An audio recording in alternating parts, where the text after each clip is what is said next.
I want to welcome everybody this morning and thank you all for being here.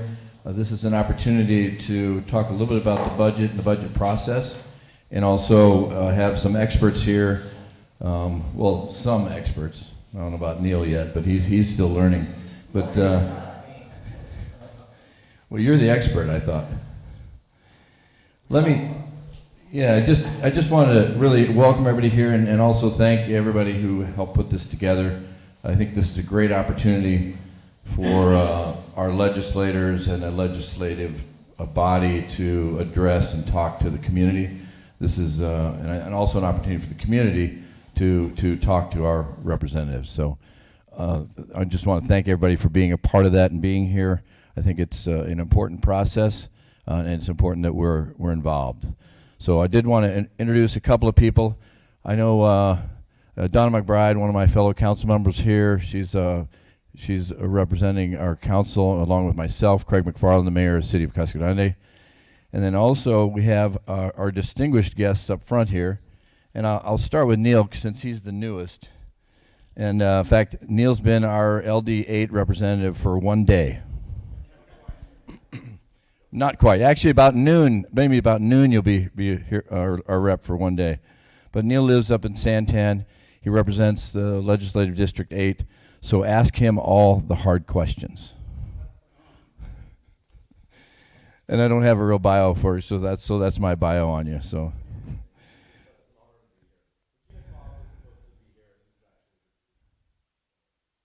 Well, you can represent Regina then. Next, we have Senator David Gowans. Senator Gowans been serving Southern Arizona since 2009. He was elected to the Arizona House of Representatives. He was quickly elected as the majority leader and then Speaker of the House before running for the Senate in 2020. He currently serves as the chairman of the Appropriations Committee. That's why he's here, where he strategically works to uplift Southern Arizona and the rest of Arizona as well, more specifically Cochise County. So welcome, David. Senator, sorry.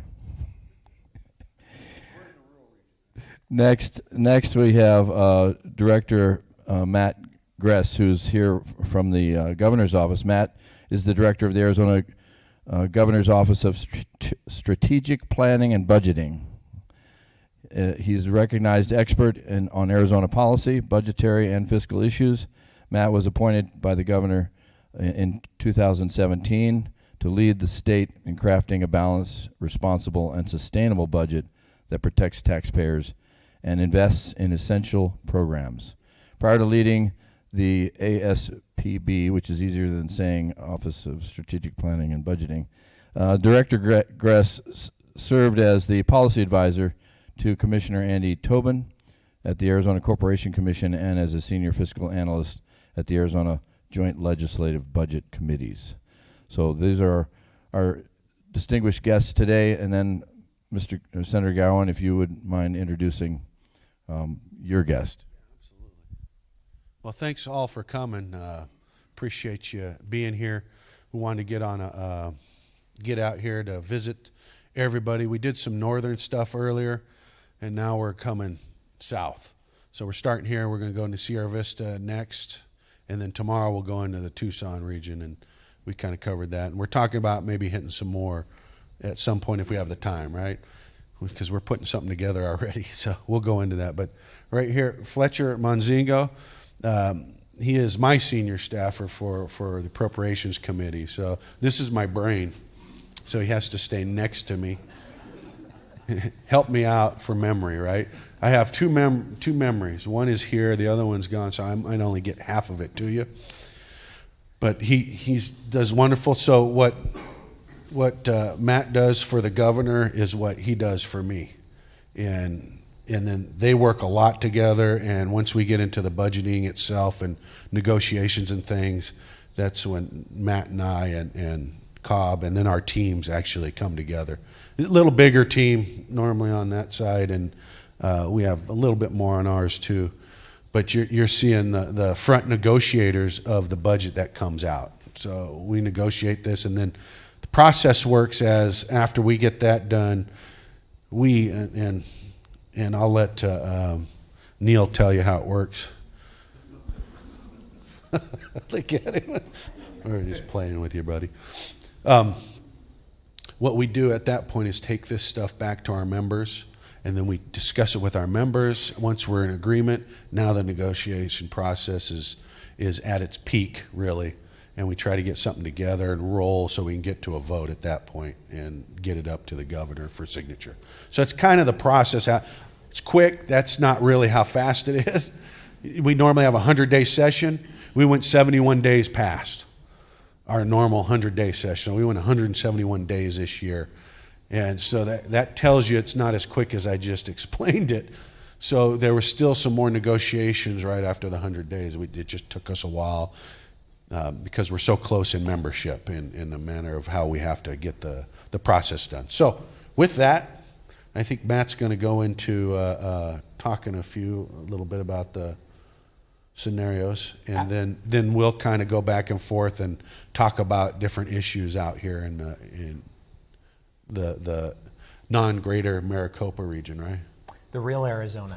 Look at that. Some people He call knows it the what real Arizona. he knows his audience. So we're out here with the great Arizonans. So with that, I'm gonna turn it over to Matt. And I have I'm already mic'd up, so Well, just never because I mind. use my hands a lot to talk, so you know. But thank you, Senator, and thank you, Representative, for being here. Thank you all. You know, this really is a unique opportunity to not only kind of get the scoop on the budget and some of the dynamics that were quite unprecedented in this past legislative session, but there are going to be a lot of big decisions that are going to be made in the next legislative session. The governor has nearly over 330 days or so left in office, and he has one final legislative session, and he's going to make the most of it. You know, folks might ascribe the lame duck status of you're on your way out. That's not. Let me just interrupt for a second.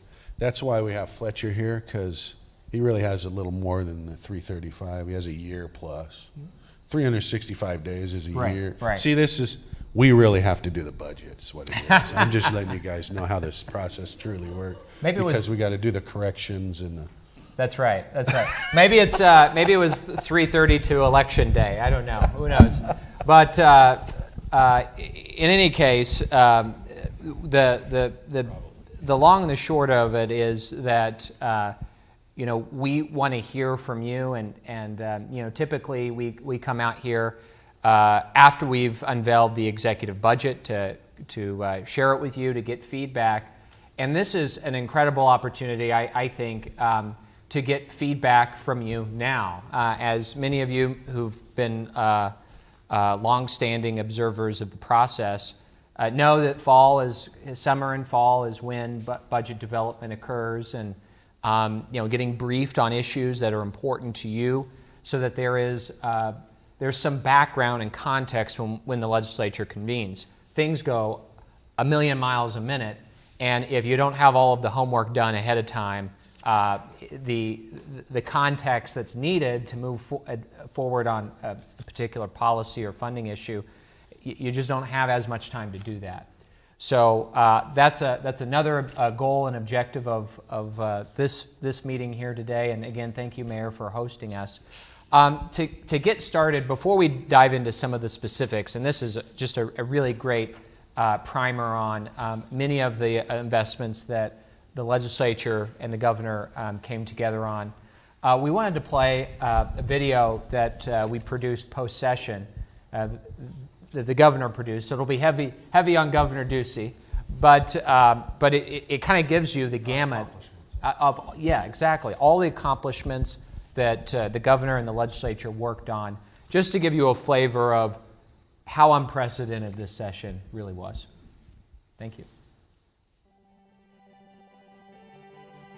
In a time of trial, loss, worry, and disruption, we kept our bearings and never lost heart. It's been one of those turns in life when perseverance makes all the difference. When we had to show just how resilient we are Now to the state of education. Arizona making headlines and becoming the latest state to allow community colleges to offer four-year degrees in certain high-demand fields. Doug Ducey signed a $100 million wildfire relief bill. But you will soon be able to order cocktails to go in Arizona. Yeah, today Governor Doug Ducey signed the bill allowing bars, liquor stores, and other restaurants to sell cocktails to go. Governor Ducey making big changes to unemployment benefits. He is cutting the federal stipend and now giving people a $2,000 bonus to return to work. Border apprehensions are at their highest level in 15 years. Our Republican governor is the first governor in the country to send troops to the border. We need resources for the National Guard. They need to change the communication to the nation of Mexico. The Biden administration has been anti-wall and AWOL. A governor elected 7 years ago on a pledge to cut tax rates as close to zero as possible, his words, is getting awfully close to zero. Tell us about the new Arizona flat tax, please. The largest tax decrease in state history. Arizona has the lowest flat tax in the nation at 2.5%. And in the Capitol Watch this afternoon, Governor Ducey making a major step today to keep critical race theory out of Arizona schools. The governor also issuing a new executive order that bans vaccine passports here in Arizona. Governor Ducey signed an amended tribal gaming compact. It includes legislation authorizing legal sports betting in Arizona. With resilience and compassion, we move forward, allowing nothing to get in our way and showing the best kind of unity there is, of caring about one another.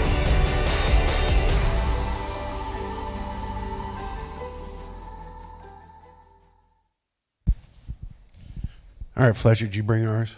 I did not. Oh, okay. You don't have the budget for it. Well, they are fiscal conservatives to the T. So we wanted to just kind of go through several of these components. Typically there's a slide deck and we go through that, but I thought that this might be more worthwhile in terms of having a conversation.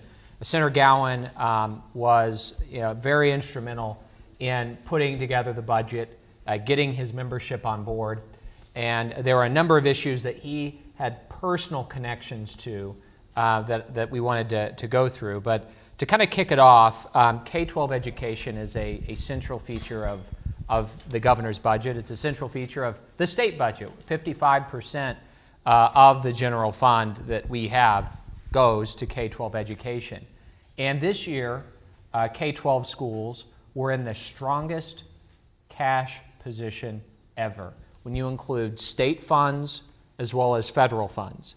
And we're at right now an all-time high per pupil spending of $11,854.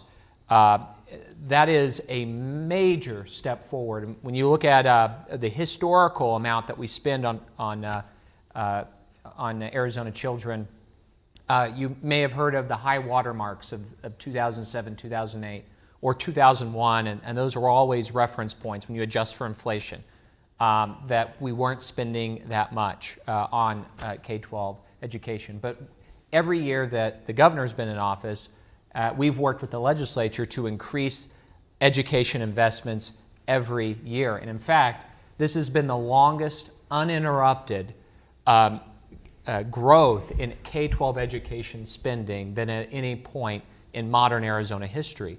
So our per pupil spending has dramatically rose at the fastest clip, in part digging ourselves out of the recession. Senator Gowan lived through that period. There were a lot of deep cuts, partially due to the fact that a lot of spending was ramped up ahead of the Great Recession that couldn't be supported. I'm curious, Senator, kind of what's your overall take on the trajectory of K-12 education spending since you've been in office and around the Capitol? Well, it's certainly gone. It's the one that's been protected the most. You go back when I got in 2009, that was the worst budget years in our state's history. So when that occurred, we were hitting, I think our budget was slated to spend $10.4 billion back in 2009, and we were getting $6.5 billion in revenue in.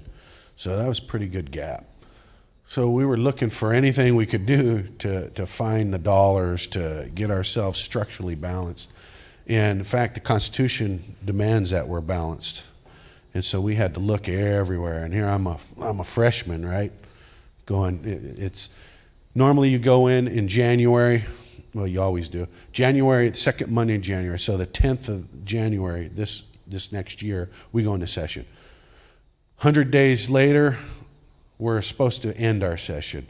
But within that time frame, at the end, you build your budget all the way up and kind of get to the end, you vote on a budget. That's normal. It's normal years. 2009, 3 weeks in the office, I'm voting on a budget because of that gap, just to get us to a $3 billion hole. Think of that, just to knock it down to $3 billion out of whack. So a lot of growing pains. I learned quickly how the process works. And one thing that we were dedicated to was education is where we weren't going to do the damage to. So it were all the other areas in our budget were getting cut, sliced, and diced. And those were the issues then. Now, it's opposite. And we're actually able, not just education, as you'll see as we go through this, but all the other areas that we were able to beef up. In fact, we've carried debt over from 2009 all the way up till last year. We started paying a tremendous amount of debt, $2 billion we were able to pay off in debt, which once we get all that done, we get whole. You never know if anything happens again like 2009, which we hope never happens. But certainly this state, we want it to be prepared. And that's the message we want to bring to you, is that we want to be prepared for anything that's in the future so that we don't ever look like 2009 again. Now, you can't predict again, right? I mean, the economy is cyclical, so it goes boom, boom, boom, does its bumps and rides. But that thing was crazy.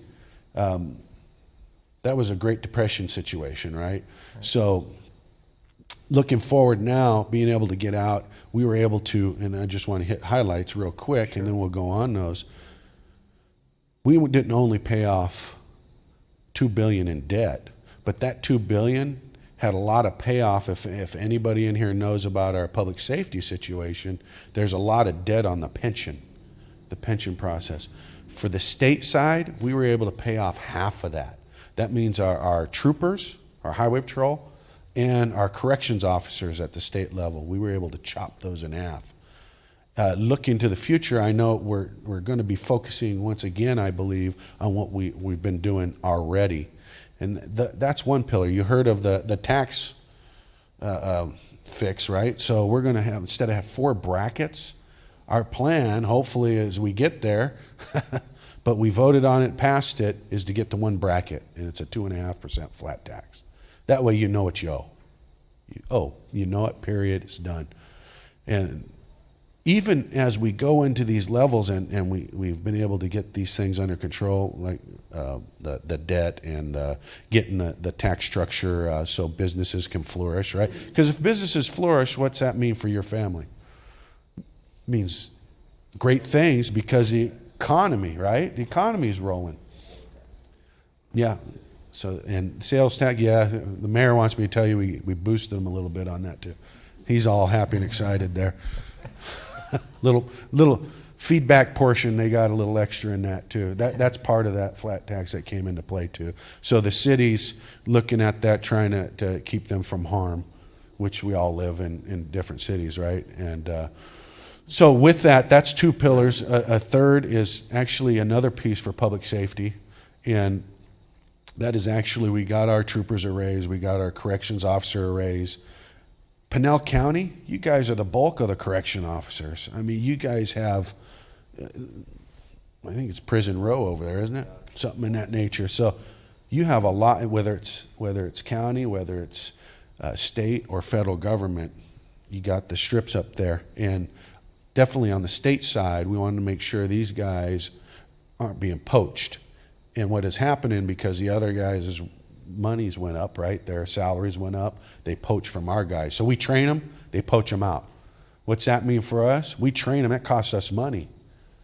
And then they leave us. Then we got to train again, so it costs us more money. So they're doing a great job. A lot of them are staying around. We're trying to figure out how to keep the morale up. Sure. and keep those guys in place. And that's what we've been talking about for a year or so.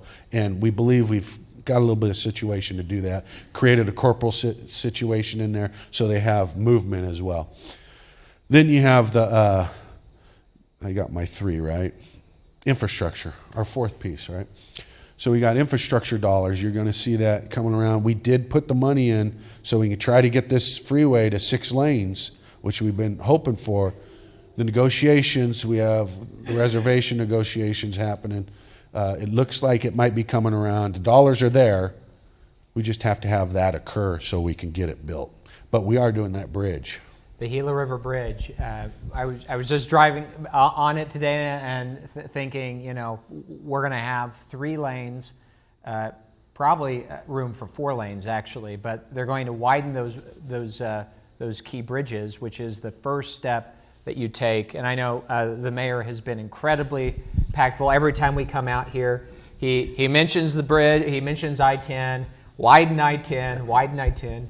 And we've made more progress on that in this budget than ever before. And the infrastructure bill that's pending in the House of Representatives could spell an accelerated completion of that I-10 corridor, which will be huge for economic development here in South Central Arizona. And safety, right? I mean, that's the biggest point, is that safety factor. I drive it twice a week, up and back. And so I've been watching that thing forever, and now it's just packed. It just seems every year it gets more packed, and now you're seeing more wrecks. Like once a week it seems like it's shut down in that little zone from down here at 8 to right when you get to the reservation, right? Seems like something happens there. So it is our hope we get that done and make sure we get the safety issue accomplished there. Before we go off from education, because I can't talk about it enough given our investments here, one of the recession era tactics that we had to use during the 09 budget is we cut a key part of the K-12 formula called additional assistance. And it's flexible funding for school capital needs, textbooks, personnel, support personnel.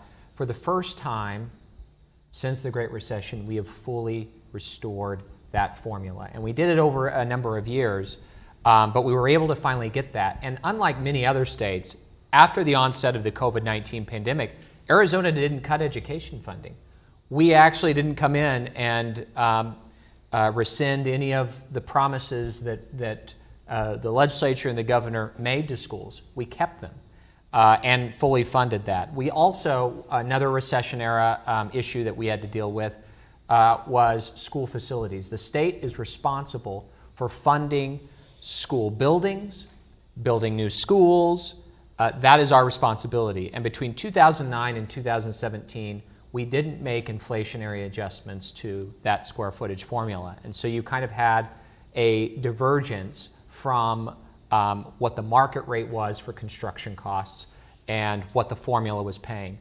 We increased the formula amount to build new schools by over 60%, 60%, which is a huge increase for schools to reset the base. And building renewal, here's some perspective right here. We spent $146 million for building renewal in this year's budget, fiscal year 21, including the supplemental. $146 million. In 2015, we spent $15 million. So building renewal grants have significantly increased to provide new roofs, HVAC systems, flooring, all of the essentials that schools need to be safe and ready and open for student learning. And we've readjusted the SFB, so it falls under DOA, Department of Administration. What does that mean? It means before, we know bureaucracy a little bit, right? A little bit of bureaucracy sometimes doesn't get everything done, especially if you're statewide. And so because of that, there were some backups in getting a roof fixed or getting an AC unit on something. Now, with this refurbished through Director Tobin, and underneath him, he's redoing the SFB board so that we get local contractors that come out, and it makes it quicker. Instead of having a statewide contractor in some sort have to get out there and do each one, we're actually going locally, which is good for our economies locally, right? But it also gets it done quicker. And that's what you want to do. You want government to move at the speed of business, don't you? I know that's hard, but it's government. But we're doing our best on that. And I would be remiss if I didn't mention the road system, the 6 lanes that we got the dollars in. That was actually Senator Shope pushing very heavily for that. So I want you to know that was your guy really pushing hard on that.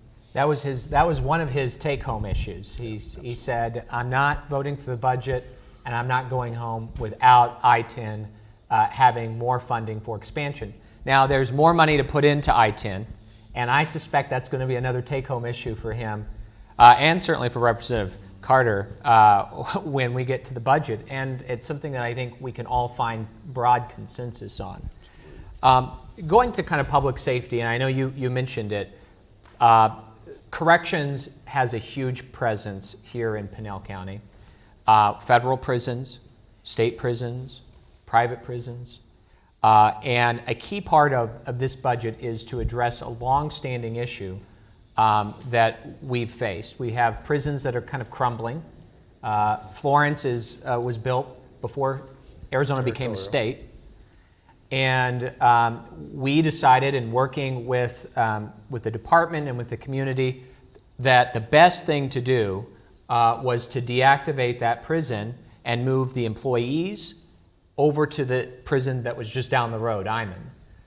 We had both Iman and Florence at half of the staffing capacity. Half of the positions we needed filled were vacant. And that created some pretty serious safety issues for our correctional officers. But it also created limitations on how we can help rehabilitate those sentenced to state custody. In terms of substance abuse treatment, educational services, workforce-related services, to ensure that anyone who is sentenced does their time, and upon release, they get a second chance, a real second chance that they're set up for success to enter society again and be a contributing member. So with the deactivation of the Florence facility, which is underway right now, the idea was to consolidate resources, not take them away from the town, but to consolidate resources and move those inmates and staff across the system, but the staff are mainly going to Iman, given their vicinity. But we're able to do that along with a pay raise. I suspect you're going to see more interest in public safety pay in the coming legislative session, both on the trooper positions, but also on the Department of Corrections and the correctional officers. I know you've been following this issue closely, and kind of what have you been hearing from both the troopers and correctional officers out in the field? Oh, wow. You know, on that issue, they're very grateful to the state for that. Again, what I stated earlier, not only for the correction side, but also for the trooper side, losing them to other departments. Right now, you have cities, I don't know if the counties are doing it much, but a lot of the cities up in the Maricopa region, they're offering huge bonuses to somebody to come over, a police officer to come over and be an officer there of their cities. And as such, some are moving. In fact, I think, what was it, last month or month and a half when we talked to the troopers before? We just talked to one of our trooper organizations, and they said they lost 300 people already through that because of what's occurring. So we have to get ourselves to be a pretty good high and above to keep our troopers on this highway out here. And we talk about another factor of public safety, right, for this freeway.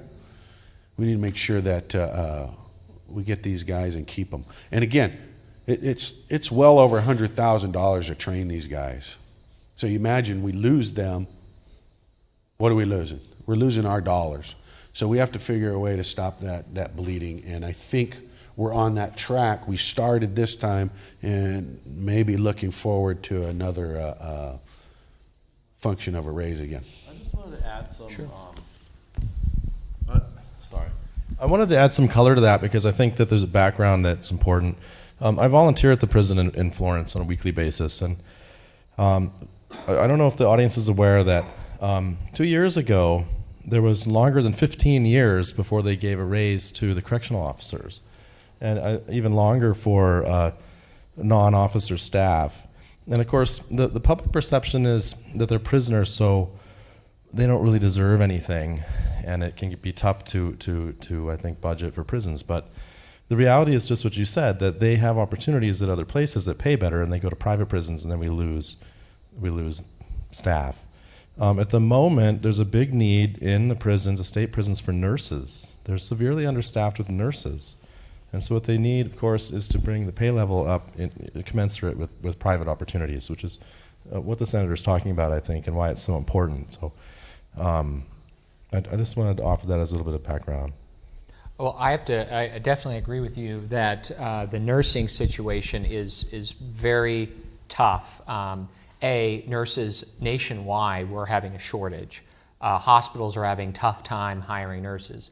Go to nursing homes, CNAs, LPNs, RNs, again, really tough keeping our nursing slots staffed. And then for the corrections piece, you're asking, it's not a hospital, it's a prison, and there's a level of increased risk that nurses have to take on to go behind the wire.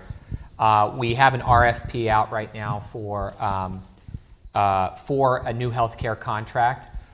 This year's budget, we included a $15 million new program to provide premium pay to nurses and other medical staff where we have a hard time filling those positions.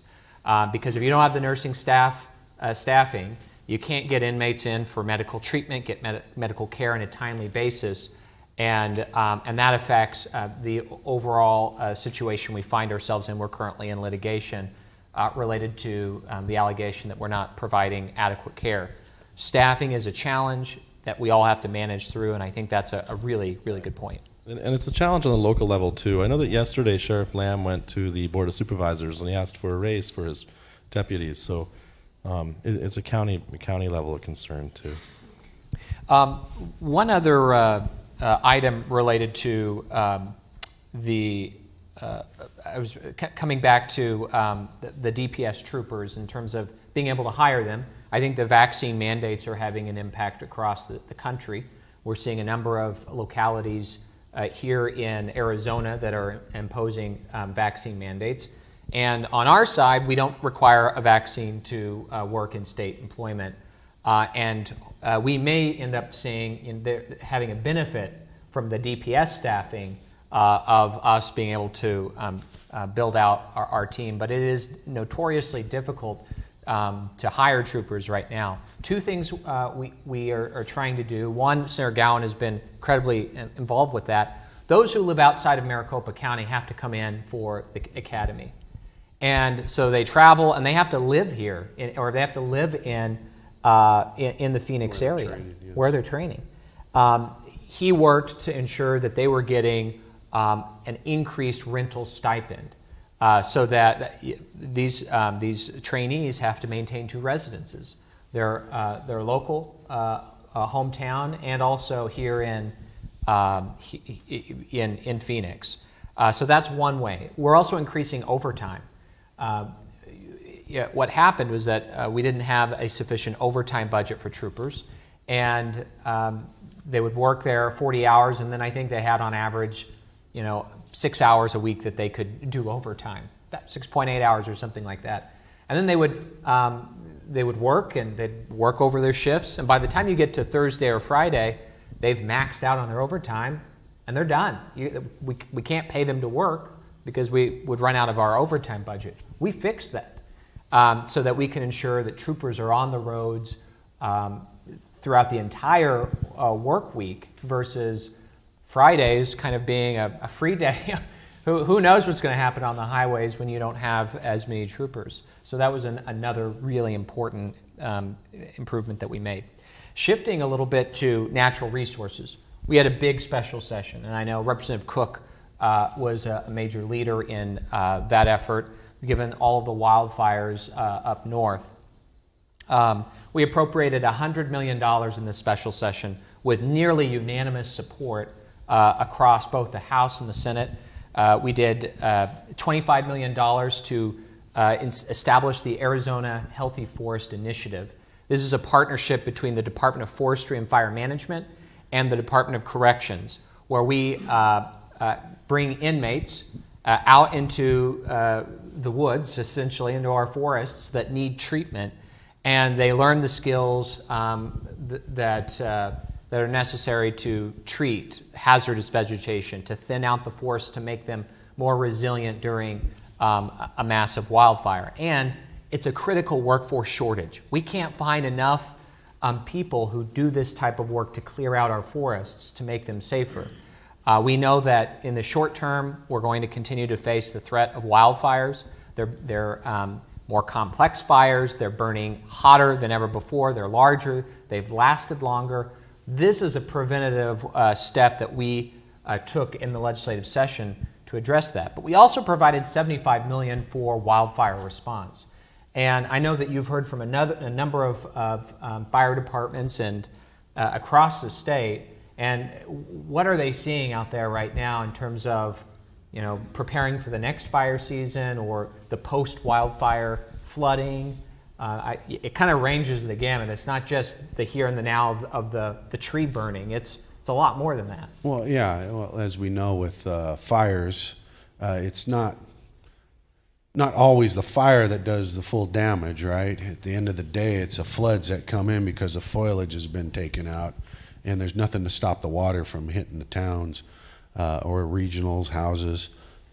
So by going in and doing the fire management, where you come in, you take out the underbrush and the smaller trees, you can control the burn itself and not burn off the foliage that's necessary to hold back that water, mitigate that, right? So that's the whole purpose of that with what you're talking about there. We did hear from the fire marshal who sends dollars out to reimburse these fire districts out there, and I think it was average, but there was a little bit more dollars going out because we hadn't been able to repay them. But because we started this program of putting money into where they can be reimbursed quicker, we were able to get them their back pays much faster. So we have two things in that area. One is a federal side where we have this revolving fund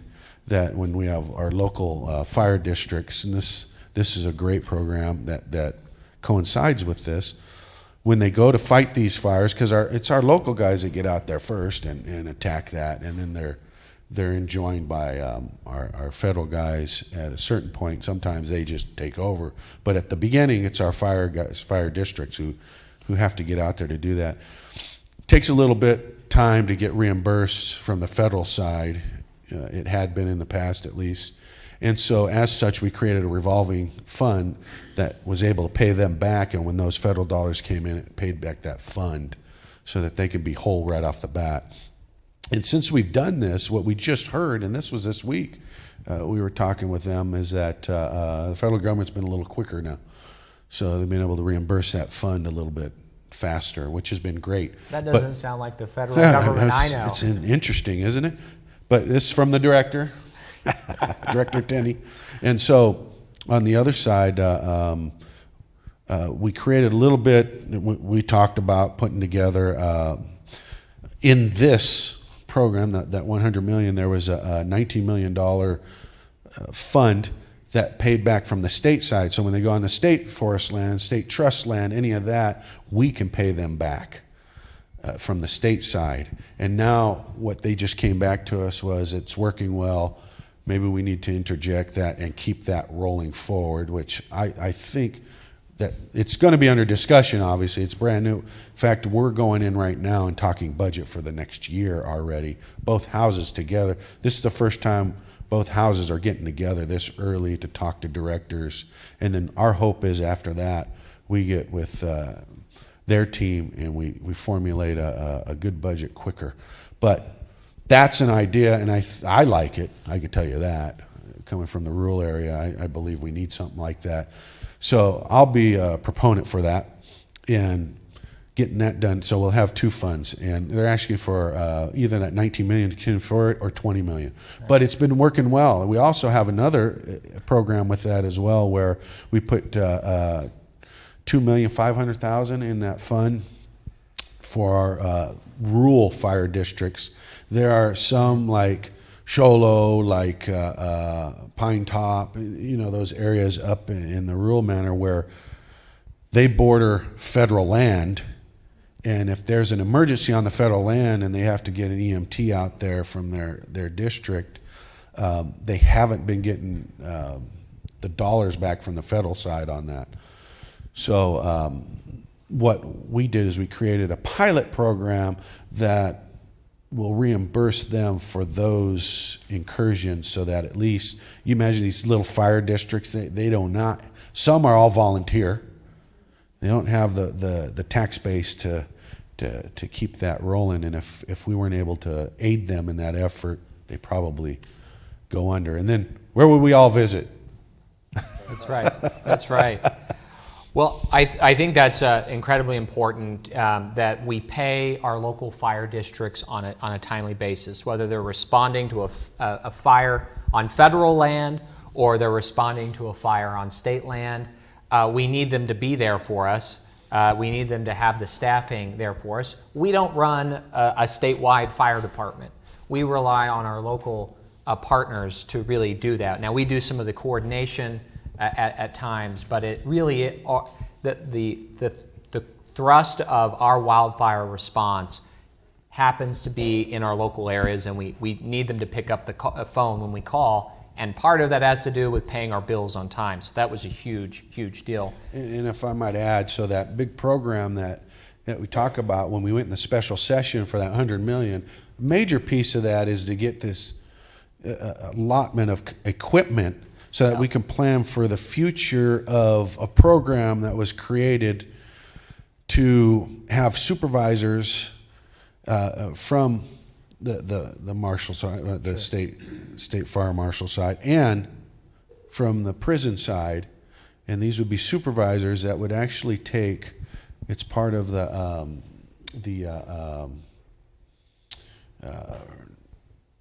re-mindset of prisoners. The second chance, second chance situation. So we got the healthy force situation, what he just talked about, so that we can take these prisoners who are willing to go out there and start making the forest healthy. You need the supervision and you need the expertise from the fire guy side to actually train these guys and also watch them, right?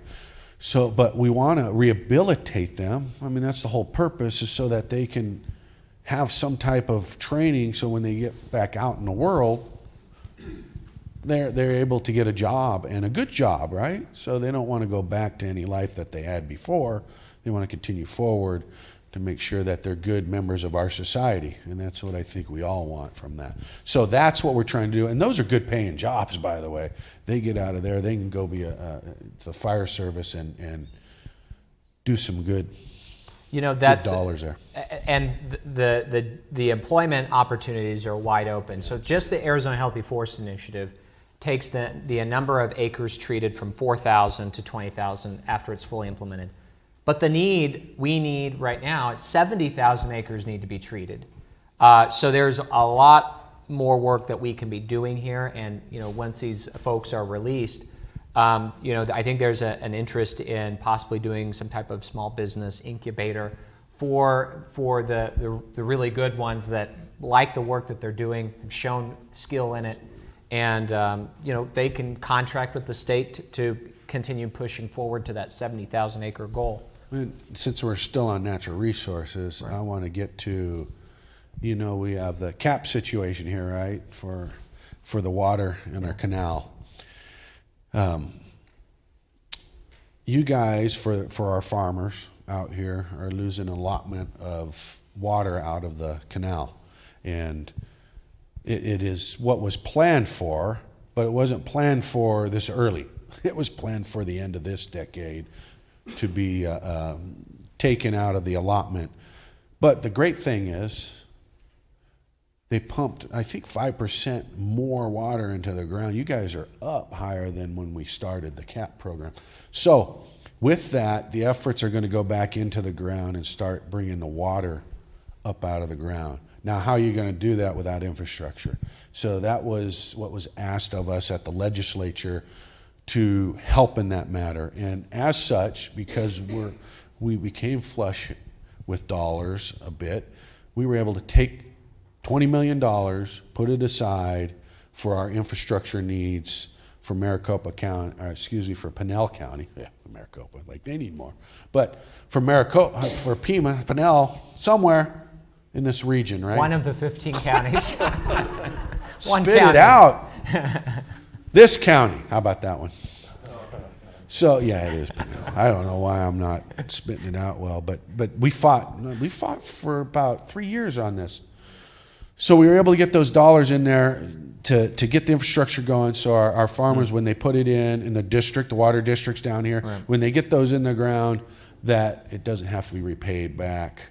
Because what we found out, again, it's a little harder to get the dollars from the federal side.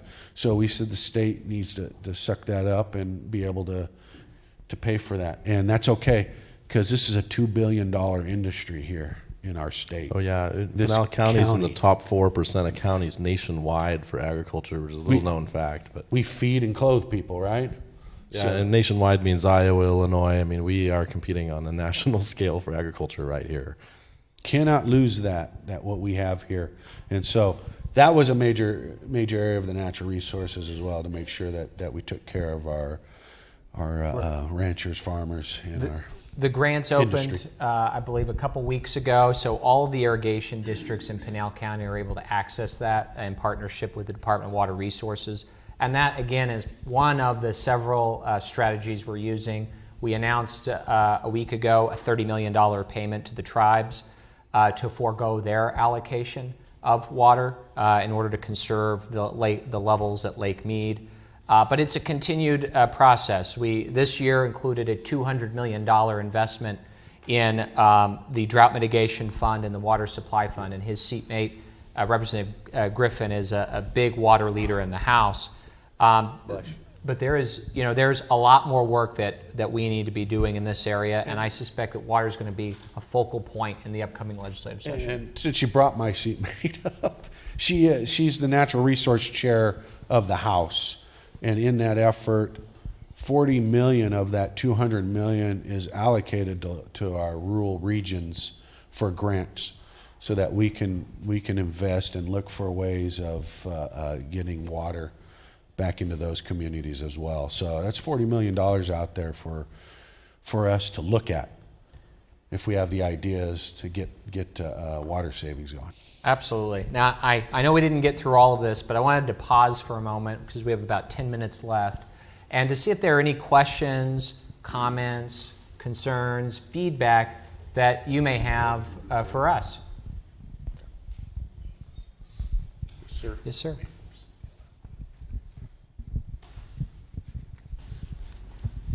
Hi, Steve Hefner. What I've just heard is an enormous increase in the spending per pupil for K-12, okay? And my question is that being accompanied by measurement of results and performance incentives for the teaching staff? And also, how do the teachers' unions figure into that from your perspective when you're trying to improve the educational outcome in Arizona? One of the reasons that I ask this is, if you look nationally at the ratio between money spent per student and performance, it is often inverse, unfortunately. The more you spend, the worse it gets, okay? And I want to make sure that that doesn't happen in Arizona, that we get good results for the money we're spending, and more importantly, that we increase the effectiveness of education in the state.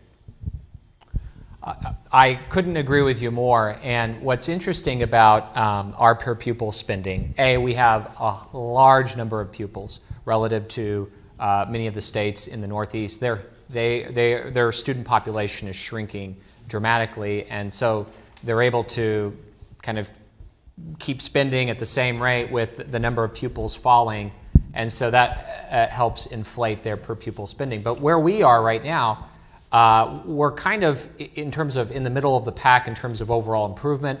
We're one of the leading states in terms of growth, and I completely agree with you when if you just look at the per pupil spending.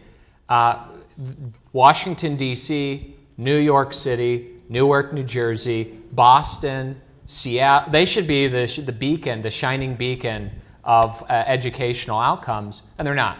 They're not doing very well at all. So we're actually, the sweet spot is the right price point with maximum expectations. Now we sponsored a results-based funding program, which means we'll give you extra funding per pupil if you are an A-rated school or a B-rated school. And those schools that are higher poverty, they get an even bigger bump.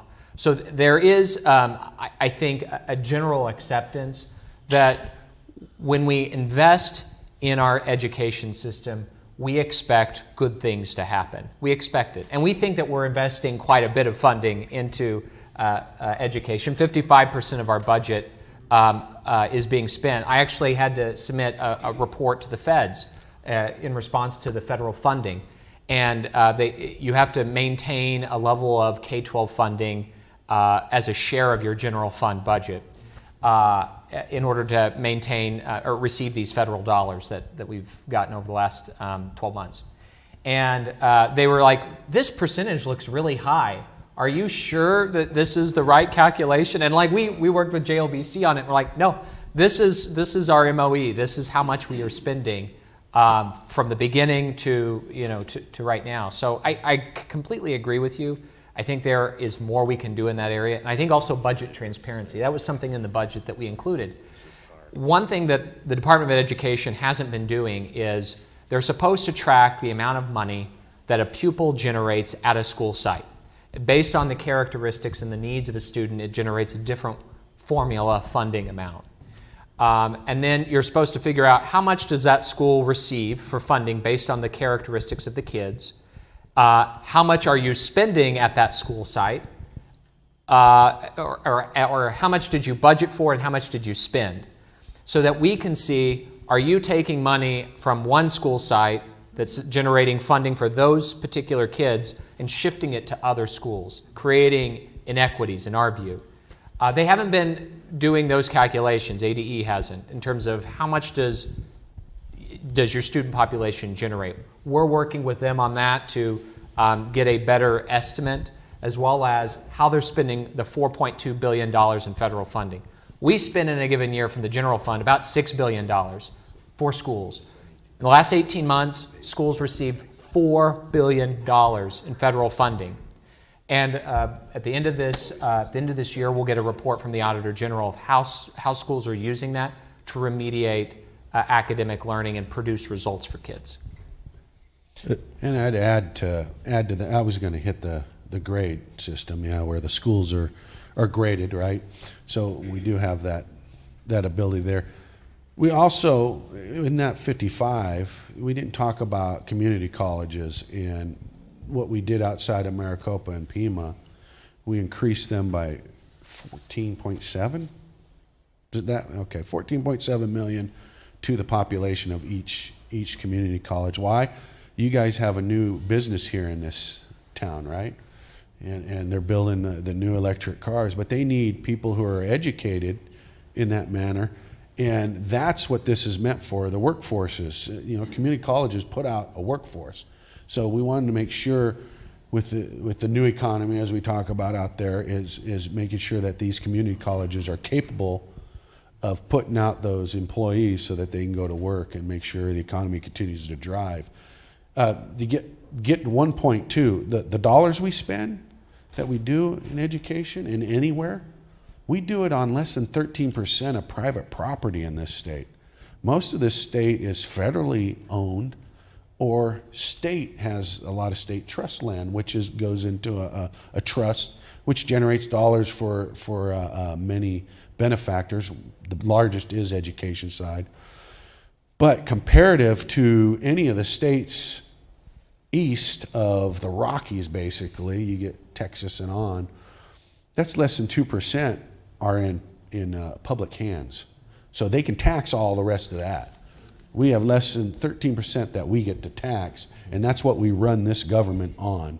That what we get income, we get income, we get sales tax a bit as well. But for the property taxes, that's what runs our schools mostly, right? So less than 13% we do that on. You know, Senator Darcy. Oh, it's okay. Just about education before you're off that. What do you got? Go ahead, finish your comment and we'll take Oh, is he doing a comment? Let him comment. Oh, sorry. Senator Vince Leach gives out a little card with the budget and the land use. Another Pinal County legislator, and if you guys want to get a hold of it, send me an email because it's really pretty neat. I keep it in my wallet all the time. But since we're talking about education, what I hear a lot about is teacher pay. Everywhere I go, when we talk about education, we talk about teacher pay. And the senator mentioned how the fire districts, of course, are sort of block funded and then paying, the district itself is paying the employees. We have to keep in mind that the districts pay the teachers. So a lot of times, over the last 10 years, we've seen increases in education year over year, and it doesn't always trickle down to teacher pay. So we have to be, I know that there's some members of the school boards here today, but we need to make sure that once the funding comes from the state to the district, that the district itself increases teacher pay with the funding. So, you know, just make sure to contact your school board people about that too. It's so important. And I got corrected by my brain.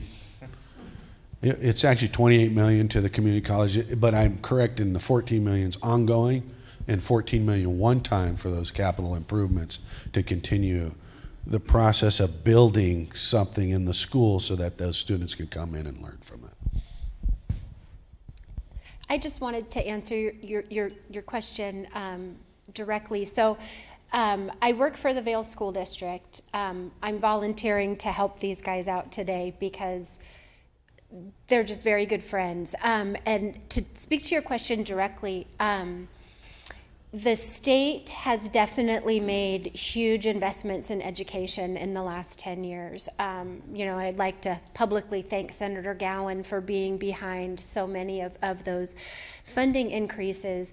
One of the things that is so wonderful about the way that the state does education funding is there is nothing that is just given as blanket funding. So you can go back and look through all of the education policy that has been done in the last few years, and everything is tied to results, and everything the schools are held accountable for. So where other states will say, okay, we're just going to provide $2,000 more per child, right? And schools, you just go ahead and do whatever you want with it, and you may or may not see results out of that. The investments that have been made in education the schools have been held directly accountable. So like the results-based funding is a really good example that the schools that are in the top performing across the state, they get these additional funds. And it's not to just, you know, give bonuses to teachers or whatever. It's actually so that those programs that are so successful can be duplicated and serve additional children. So your specific question about, you know, is money just given out with no accountability? The state has really just hit that sweet spot of making sure that the funds are being increased, but the accountability is tied directly to it as well. We had a question. That's why I bring her. Okay. Good morning, and thank you for being here. So I guess on the opposite note, I know we've heard a lot about the money being spent in education and stuff. I mean, even as of this year, though, Arizona is still ranked 49th out of 50 in terms of per pupil spending.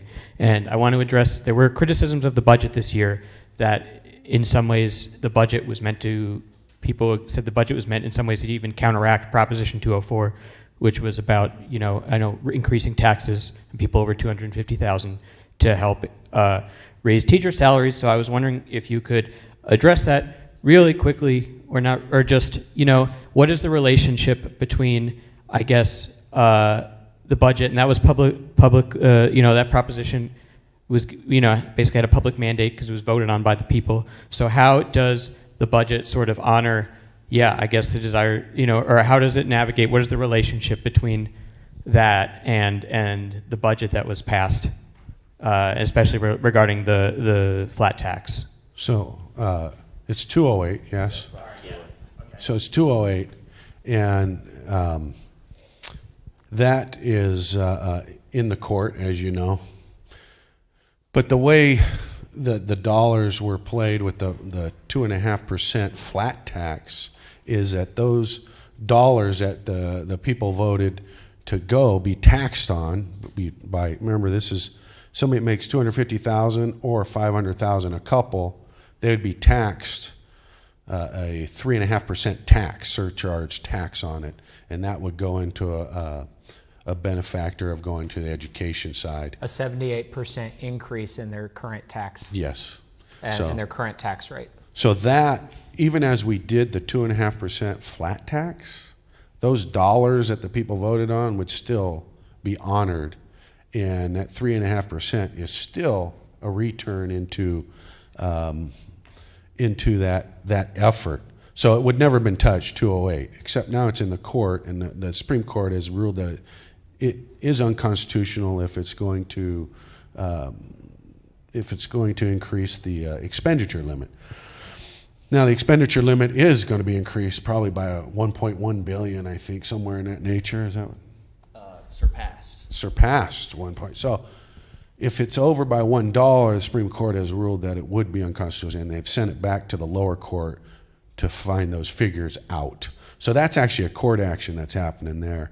But even as such, what we did with our side when we were doing this budget and we created a flat tax, we were honoring that system of 4.5 would be your cap at that point. And that 4.5, anything that's 3.5 that if you make 250 or 500,000 respectively as a single or a couple, those dollars would actually go where the people have asked it to go. So there's no usurpation at all.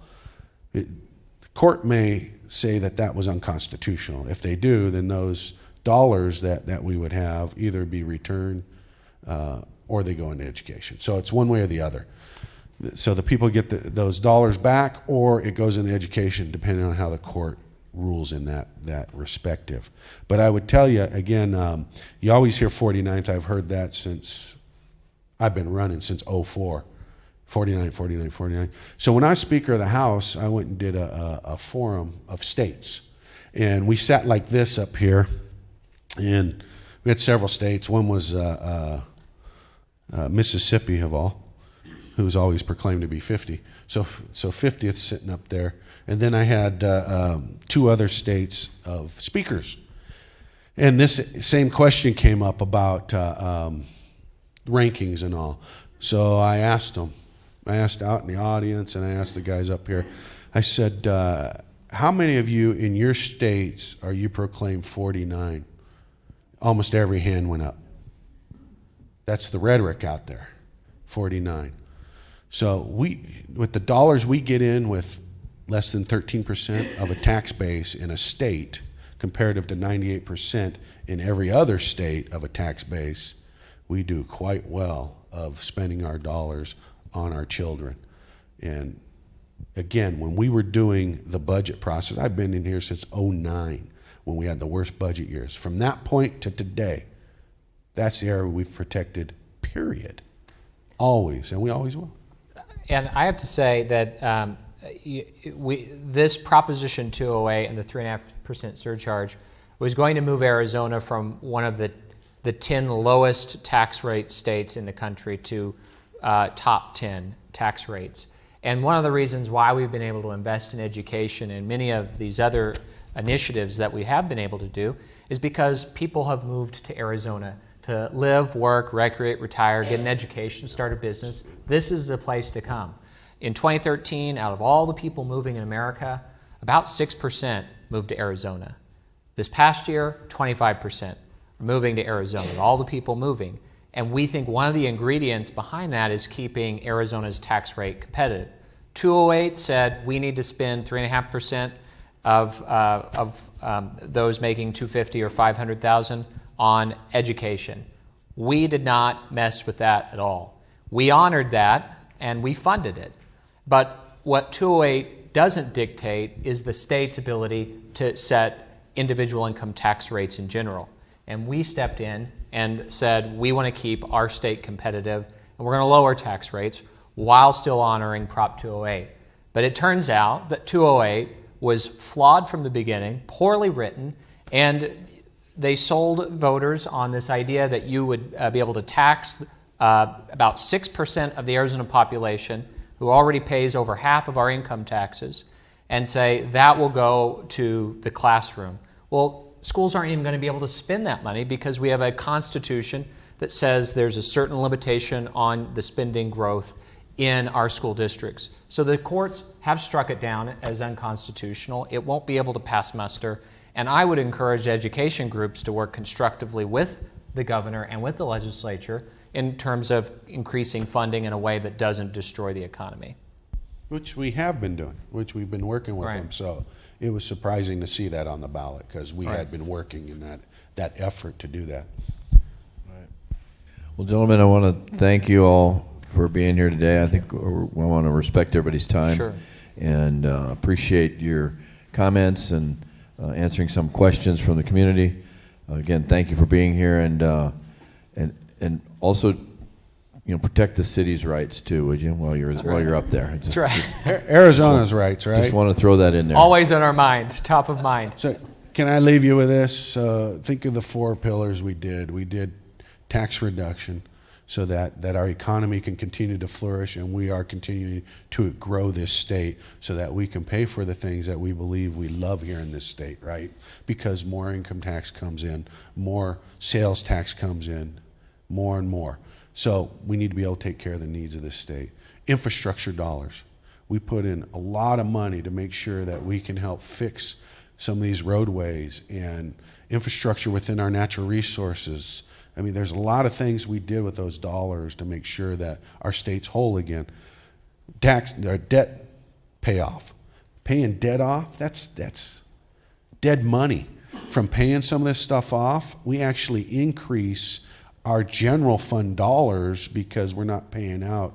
Like a house payment, right? You pay a bulk of it is the interest. So by killing it, we actually receive that back and our dollars increase. And then, of course, we have and we talked about education in there of what we do.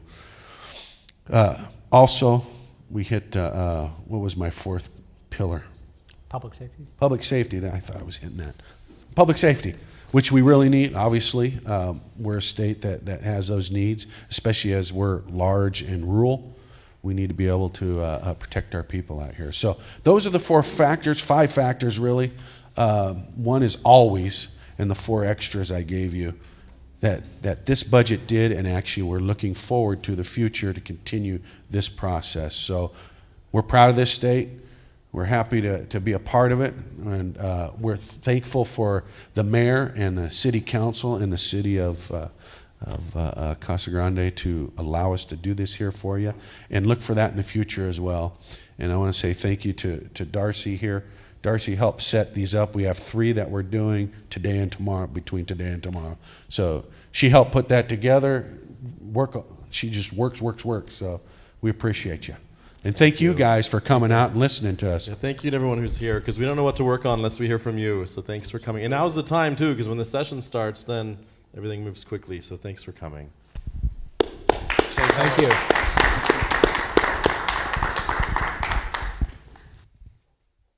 Thank you, everybody.